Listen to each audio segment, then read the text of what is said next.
VITA considers the installation of an elevator as a sequential assembling process of elevator subcomponents. It is for this reason that the parts of VITA's elevators are carefully sorted and supplied in modules.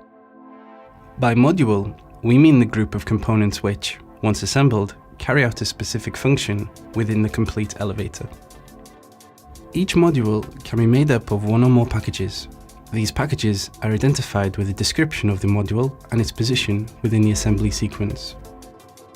The supply of the elevator has been designed to fit what we consider to be the logical assembly sequence of a machine roomless elevator.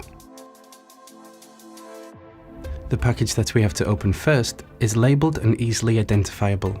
Attached to this package, in a protective plastic cover, is the packing list and a document which details and lists the material supplied in each of the various modules. In this first package, we can find the assembly manual of the elevator and all the assembly handbooks of the individual components. Before starting the assembly process, we strongly recommend that the assembly technicians read all the manuals in detail.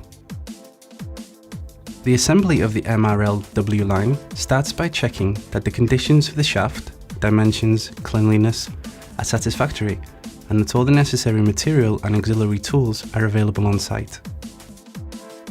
The guide rail sole plate must be correctly positioned and levelled according to the assembly manual. The bottom portions of the car and counterweight guide rails are cut and assembled according to the installation drawings. Should there be a difference between the pit depth given in the installation drawings and the as-built depth, the bottom guide rail can be adjusted and cut to the right length. A tool to help align the guide rails is recommended in order to guarantee a correct assembly. VITA can supply a guide rail alignment kit upon request. The first row of guide rail supports is assembled. Their position is detailed in the installation manual. With the help of some scaffold platforms, the successive guide rail portions, 2.5 meters or 5 meters, are assembled with their corresponding support brackets. Once the last section of the counterweight guide rail has been assembled, the topmost bracket can be fixed into place. The last portion of the car guide rail fixed to the bed plate is assembled once the machine support has been installed. Alternatively, the process of assembling the guide rails can be carried out from a temporary platform which is fixed to the guide rails that have already been mounted and lifted up through the shaft by means of a block and tackle. The machine bed plate is assembled next. A comfort kit is standard supply for 1.6 meters per second, but optional, though highly recommended, for 1 meter per second. These low-frequency metallic cushions absorb any vibrations that the system may produce. The machine is fixed to its support and is lifted and guided into position with the help of a block and tackle. It is fixed to the sheave side with the fixings provided, and once the machine is level, these fixings and the clamp can be tightened. Once the machine is in place, the penultimate guide rail support and the last section of car guide rail fixed to the bed plate can be assembled. The dead hitch point can now be assembled, followed by the overspeed governor and the slack cable control device, should it be applicable. At this point, all the mechanical elements of the elevator are assembled in the headroom. All the guide rail supports must be placed in the positions detailed in the installation drawings. The position of the top and bottom brackets is of special importance. Any scaffolding and platforms should be removed at this point. It is now time to go into the pit. In the module FRM, we will find all the components relating to the car and counterweight frames and the buffers. The counterweight buffers should be assembled first of all in the position detailed in the installation drawings. Resting on its buffers, the counterweight frame is then assembled.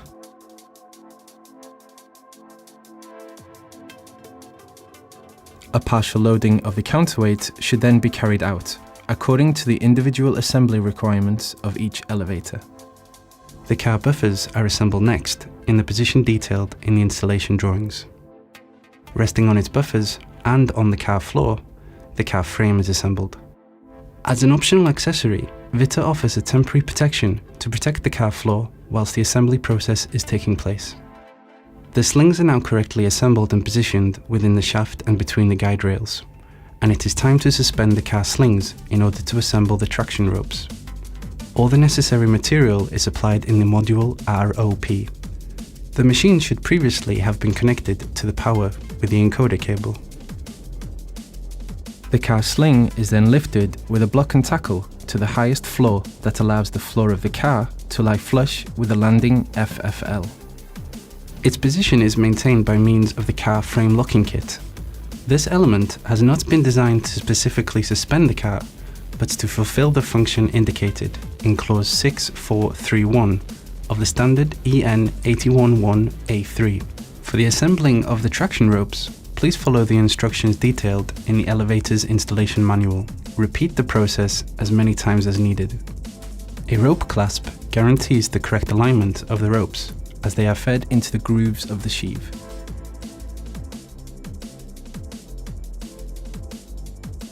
The next step is the assembly of the overspeed governor, its tension weight and the cable that joins them.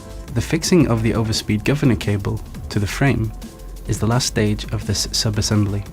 At this stage, the elevator can be used as an elevating platform with the use of an assembly operating panel. The elevator must be handled with great care during these journeys. With the help of the elevating platform, the landing doors are assembled. Before starting the assembly of the car, it is essential to mechanically block the car frame and to remove the floor protection should it have been used.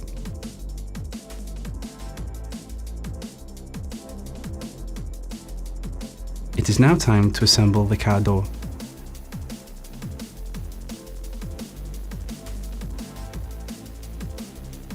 The pit components can now be put into place. The counterweight screen is fixed to the guide rails, and should it be applicable, the pit ladder is fixed inside the pit. From this point onwards, the electrical elements can be assembled. The MRLW line controller, with its plug-and-play concept, is probably one of the market's most easy and intuitive controllers to install.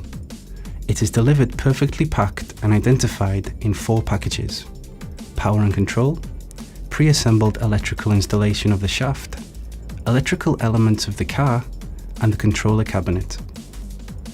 In each of these packages there are various assembly kits, each one accompanied by a description of its contents and an assembly manual, numbered according to the assembly sequence.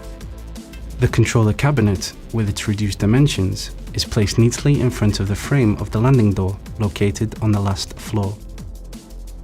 The simplicity of the controller does not reflect its features. The MRLW line controller can be supplied also according to other standards, such as EN 8170 and EN 8173. Upon request, it can also be adapted to the EN 8171 and EN 8172. Our pre-assembled electrical installation uses the CON box system, which greatly reduces the assembly time, guarantees the quality of the CAN bus signals, and sets us apart from our competitors. The flat cable is manufactured with highly resistant and durable materials, which guarantee an optimal protection of the low-frequency CAN bus signals. An absolute positioning system of the car by means of a 4096 pulse encoder is optional. This makes assembly easier and guarantees millimetric precision of each stop. The penultimate task is the important one of cleaning the shaft and the pit, and of oiling the guide rails. Finally, before the lift can be put into service, the MRLW line must be submitted to a series of tests, according to Annex D of the EN 811A3, in order to ensure the perfect functionality and safety of the lift. VITA supplies a specific document which guides the assembly technician through all the steps that must be carried out.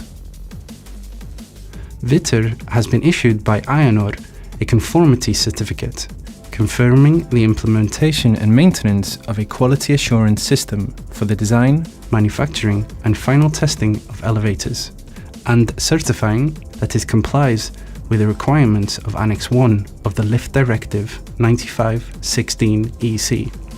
This means that any assembly company with a quality assurance system compliant with the Annexes 12 Module E or 14 Module D of the Lift Directive 95/16/EC can put the lift into service and certify it accordingly.